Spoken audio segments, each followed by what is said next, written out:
Audiobook Nosso Lar, coleção A Vida no Mundo Espiritual, psicografia de Francisco Cândido Xavier, editado pelo Espírito André Luiz. Olá, aqui é a Ana e nós aqui do canal Encantar e Contar disponibilizamos o livro em áudio, mas se você puder comprar o livro físico, disponibilizamos o link aqui na descrição do vídeo. Então vamos para o capítulo. Capítulo 9.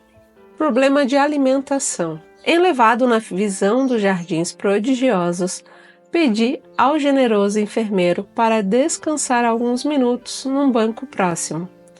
Lísias anuiu de bom grado. Agradável sensação de paz me felicitava o espírito. Caprichosos repuxos de água colorida zigue-zagueavam no ar, formando figuras encantadoras. Quem observa esta colmeia imensa de serviço, ponderei, é induzido a examinar numerosos problemas e o abastecimento. Não tenho notícia de um Ministério da Economia.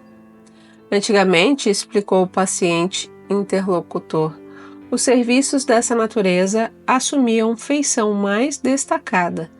Deliberou, porém, o atual governador atenuar todas as expressões de vida que nos recordassem os fenômenos puramente materiais. As atividades de abastecimento ficaram, assim, reduzidas a simples serviços de distribuição, sob o controle direto da governadoria. Aliás, a providência constitui medida das mais benéficas. Rezam os anuais que a colônia, há um século, lutava com extremas dificuldades para adaptar os habitantes às leis da simplicidade. Muitos recém-chegados ao nosso lar duplicavam exigências. Queriam mesas lautas, bebidas excitantes, dilatando velhos vícios terrenos.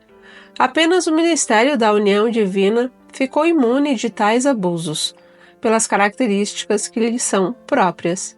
No entanto, os demais viviam sobrecarregados de angustiosos problemas dessa ordem. O governador atual, todavia, não poupou esforços. Tão logo assumiu obrigações administrativas, adotou providências justas. Antigos missionários daqui puseram-me ao corrente de curiosos acontecimentos. Disseram-me que, a pedido da governadoria, vieram 200 instrutores de uma esfera muito elevada, a fim de se espalharem novos conhecimentos relativos à ciência da respiração e da absorção de princípios vitais da atmosfera. Realizaram-se assembleias numerosas. Alguns colaboradores técnicos de nosso lar manifestavam-se contrários, alegando que a cidade é de transição e que não seria justo nem possível desambientar imediatamente os homens desencarnados mediante exigências desse teor, sem grave perigo para suas organizações espirituais. O governador, contudo, não desanimou. Prosseguiram as reuniões, providências e atividades durante 30 anos consecutivos. Algumas entidades eminentes chegaram a formular protestos de caráter público, reclamando.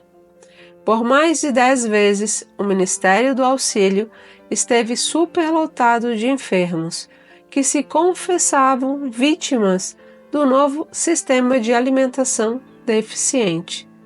Nesses períodos, os opositores da redução multiplicavam acusações. O governador, porém, jamais castigou alguém.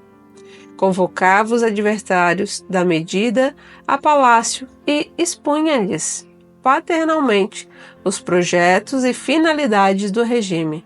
Destacava a superioridade dos métodos de espiritualização, facilitava aos mais rebeldes, inimigos do novo processo, variadas excursões de estudo, em planos mais elevados que o nosso, ganhando assim maior número de adeptos.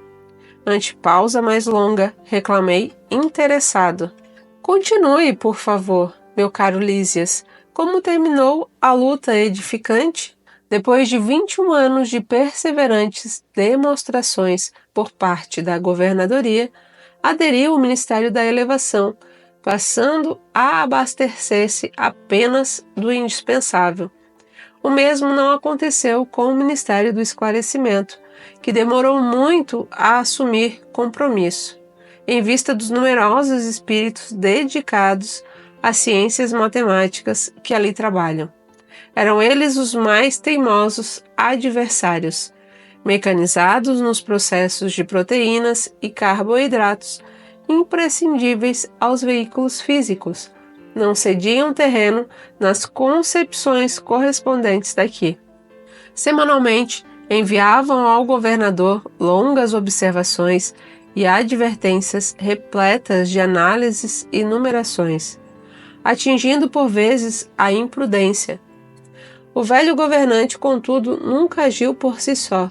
Requisitou assistência de nobres mentores, que nos orientam por intermédio do Ministério da União Divina, e jamais deixou o menor boletim de esclarecimento sem exame minucioso.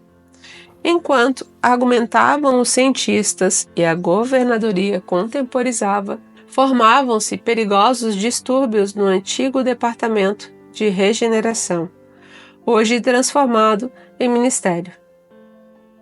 Encorajados pela rebeldia dos cooperadores do esclarecimento, os espíritos menos elevados que ali se recolhiam entregaram-se a condenáveis manifestações. Tudo isso provocou enormes cisões nos órgãos coletivos de nosso lar, dando ensejo a perigoso assalto das multidões obscuras do umbral, que tentaram invadir a cidade, aproveitando brechas nos serviços de regeneração, em que grande número de colaboradores entretinha certo intercâmbio clandestino, em virtude dos vícios de alimentação. Dado o alarme, o governador não se perturbou. Terríveis ameaças pairavam sobre todos nós. Ele, porém, solicitou audiência ao Ministério da União Divina e, depois de ouvir o nosso mais alto conselho, mandou fechar provisoriamente o Ministério da Comunicação. Determinou funcionassem todos os calabouços da regeneração, para isolamento dos recalcitrantes. Advertiu o Ministério do Esclarecimento, cujas impertinências suportou mais de 30 anos consecutivos. Proibiu temporariamente os auxílios às regiões inferiores e, pela primeira vez na sua administração, mandou ligar as baterias elétricas das muralhas da cidade para a emissão de dados magnéticos a serviço da defesa comum. Não houve combate, nem ofensiva da colônia, mas resistência resoluta.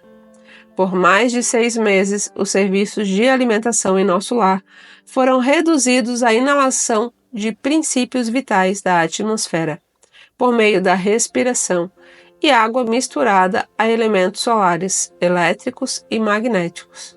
A colônia ficou então sabendo o que vem a ser a indignação do espírito manso e justo. Findo o período mais agudo, a governadoria estava vitoriosa. O próprio Ministério do Esclarecimento reconheceu o erro e cooperou nos trabalhos de reajustamento. Houve então regozijo público e dizem que, em meio da alegria geral, o governador chorou sensibilizado, declarando que a compreensão geral constituía o verdadeiro prêmio ao seu coração. A cidade voltou ao movimento normal. O antigo Departamento da Regeneração foi convertido em ministério. Desde então, só existe maior suprimento de substâncias alimentícias que lembram a terra nos ministérios da regeneração e do auxílio, onde há sempre grande número de necessitados. Nos demais, há somente o indispensável, isto é, todo serviço de alimentação obedece à inexcedível sobriedade.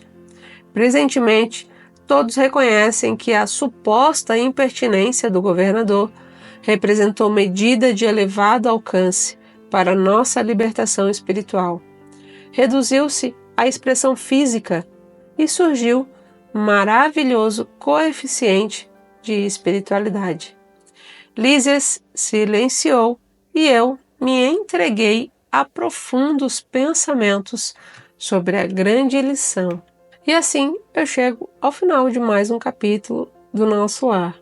Se você gostou, deixa seu like e não se esqueça de se inscrever aqui no canal, porque todos os dias eu coloco capítulos novos para você aqui do livro Nosso Lar. Muito obrigada por ter ficado comigo até o final. Beijos, fiquem com Deus e até a próxima.